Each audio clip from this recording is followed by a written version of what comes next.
Salut, salut, j'espère que le son est là déjà et je suis très heureuse de te retrouver ici dans cet espace pour te parler aujourd'hui du sujet qui m'est venu et que j'avais vraiment envie de te partager et qui est: et si pour faire naître et croître ton projet, il te fallait naître à toi-même et autoriser toutes les facettes de ton être, de ta personnalité, à se déployer. Alors, vaste sujet, qu'est-ce que c'est, qu'est-ce que ça veut dire ça? Je ne sais pas si tu as suivi ma dernière vidéo où je te parlais de l'être et du faire, où je te disais qu'une de nos croyances limitantes les plus importantes qui nous empêchent d'aller vers ce qu'on veut vraiment, vers la réalisation de nos projets, quels qu'ils soient finalement, petits et grands, eh bien, c'était la croyance selon laquelle il me faut faire pour être ou pour devenir. C'est-à-dire, il me faut une énième formation pour pouvoir me sentir légitime, donc pour pouvoir devenir quelqu'un de légitime, pour pouvoir être légitime. Tu vois, c'est un peu ce principe-là. Il me faut perdre du poids pour pouvoir être attirante.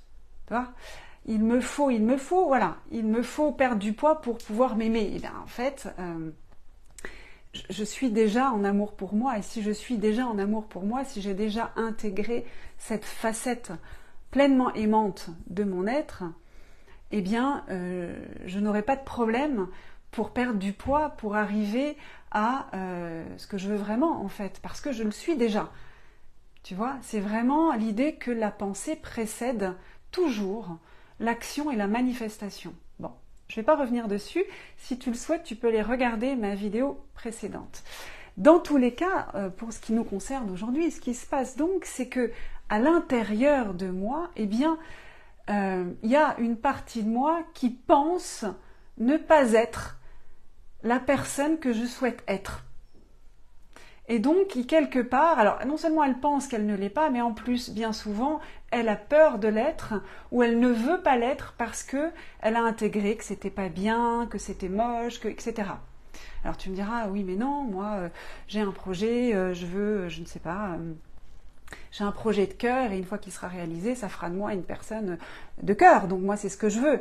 Ah oui, mais c'est pas aussi simple que ça, parce qu'en fait, il y a des facettes cachées, c'est-à-dire que dans cette image que tu as d'une entrepreneur de cœur, pour prendre cet exemple-là, mais ça pourrait être pour un projet d'être, je sais pas, une championne de natation.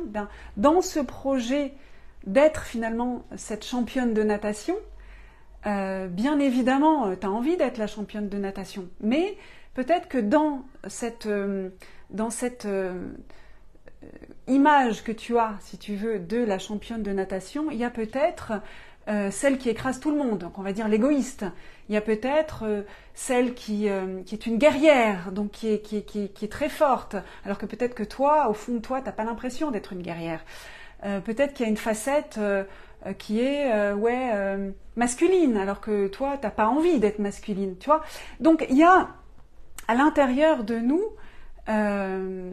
des parties de nous qui sont pas OK pour aller vers l'image, vers l'identité de mon projet, la pleine identité de mon projet, tu vois. Et donc l'idée, c'est d'aller détecter, d'aller identifier quelles sont ces facettes que cette partie de toi, ou que toi, parce que cette partie de toi, quelque part, c'est un peu toi, en tout cas, quelles sont ces facettes que tu n'as pas envie d'intégrer et qui te freinent dans la réalisation de ton projet. Alors en plus, ça se complexifie parce que, si tu veux, bien souvent, on se fait une image, si tu veux. Donc, il faut savoir que tout ça, c'est une histoire de perception. J'ai pas envie de devenir telle ou telle personne, d'avoir tel ou tel comportement, parce que je considère, parce que dans ma perception, c'est mal, c'est pas bien, ou c'est effrayant, tu vois, il y a des choses comme ça. Donc, qu'est-ce que je vais faire? Je vais rejeter cette facette-là, je vais ne pas vouloir y accéder, vraiment l'intégrer pleinement. Et donc, ça va m'empêcher d'accéder à son opposé. Pourquoi? Parce qu'à l'intérieur de nous, ça se passe comme ça. On est tout, en fait. Hein. Notre être, il est complet par essence. Par essence, il est complet. Par essence, à l'intérieur de nous, toutes ces facettes cohabitent. La facette qu'on considère comme positive et brillante, et puis la facette moins sympa, hein, qu'on va appeler la facette d'ombre, tu vois. Et donc, pour aller vraiment vers ma facette de lumière, celle que je veux, eh bien, il me faut aussi intégrer ma facette d'ombre. Elle est déjà présente en moi, mais je ne l'ai pas intégrée, je ne l'ai pas acceptée, en fait, tu vois. Quelque part, j'en ai une perception négative et de ce fait, je l'ai rejetée.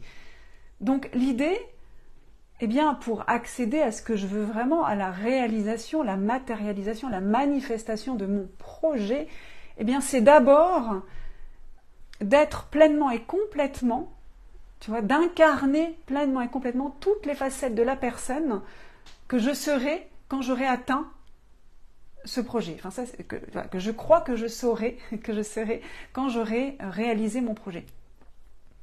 Et donc, le processus, c'est d'aller identifier justement toutes ces facettes qui piquent, tout ce que tu n'as pas envie d'être finalement, tu vois. Dans ton projet, eh bien, qu'est-ce que tu n'as pas envie d'être finalement? Et alors, tu vas me répondre, mais il n'y a rien, je vois rien. Ben non, oui, parce que souvent c'est ce qui se passe. Donc, ça demande vraiment un processus d'identification de ces parts d'ombre. Et ça, eh bien, il y a un moyen de le faire, évidemment, hein, que je peux complètement t'apprendre, te montrer, et que je propose dans l'atelier que j'organise le 22 septembre. Donc si ça te parle, si ça te dit, eh bien inscris-toi et inscris-toi rapidement pour réserver ta place, pour être sûr d'avoir de la place. Hein, donc l'idée c'est vraiment d'aller identifier toutes ces facettes dont on ne veut pas et qui quelque part nous empêchent d'intégrer pleinement la facette opposée. Je vais t'expliquer en fait en détail comment ça se passe avec un exemple. Si par exemple tu as comme perception que d'être égoïste c'est pas bien. D'ailleurs tu détestes les égoïstes, tu vois, dans ton entourage quand quelqu'un est égoïste tout de suite t'aimes pas ça. Eh bien, si tu as la perception que cette facette-là est négative, tu vas la rejeter. Qu'est-ce qui va se passer? Quelque part, tu vas essayer d'être altruiste dans ta vie. Hein. Tu vas essayer d'aller vers la facette opposée. La facette opposée de l'égoïsme, c'est quelque part l'altruisme. Donc, tu vas essayer d'être altruiste. Mais tu vas être un altruiste qui le fait par peur d'être un égoïste. Tu vois? Donc, quelque part, tu ne partiras pas du bon espace à l'intérieur de toi, qui est un espace d'ouverture de cœur, d'amour, hein, plein et entier pour l'autre.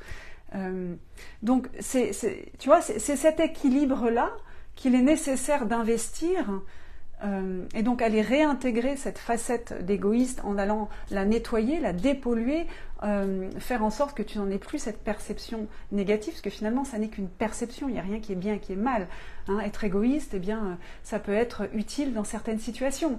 Donc, c'est ni bien ni mal, c'est juste un état. Donc il est intéressant d'aller dépolluer cette facette d'ombre pour pouvoir accéder à ta facette de lumière, à ta facette qu'on va considérer comme lumineuse, mais en fait il n'y a pas vraiment d'ombre et de lumière là-dedans. Elle est dans l'ombre parce qu'on ne la voit pas l'autre. Hein, mais... Bref, donc tu vois, pour pouvoir accéder pleinement à ton altruisme vrai, eh bien, il te faut intégrer cette facette d'ombre. Hein, de la même manière, si tu vois, si tu as un côté si tu as un petit côté comme ça, avoir peur de l'insatisfaction, de la déception, parce que dans ton parcours de vie, c'est ce qui s'est passé, ça a été teinté de déception. Eh bien, quelque part, cette facette déception, tu ne l'as pas intégrée pleinement. Et donc, tu ne vas pas pouvoir aller vers la facette de la pleine satisfaction.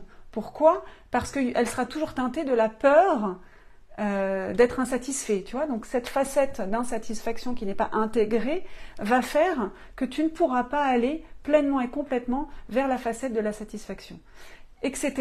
Hein, donc tu vois, il y a vraiment un équilibre entre ces facettes d'ombre et de lumière quelque part.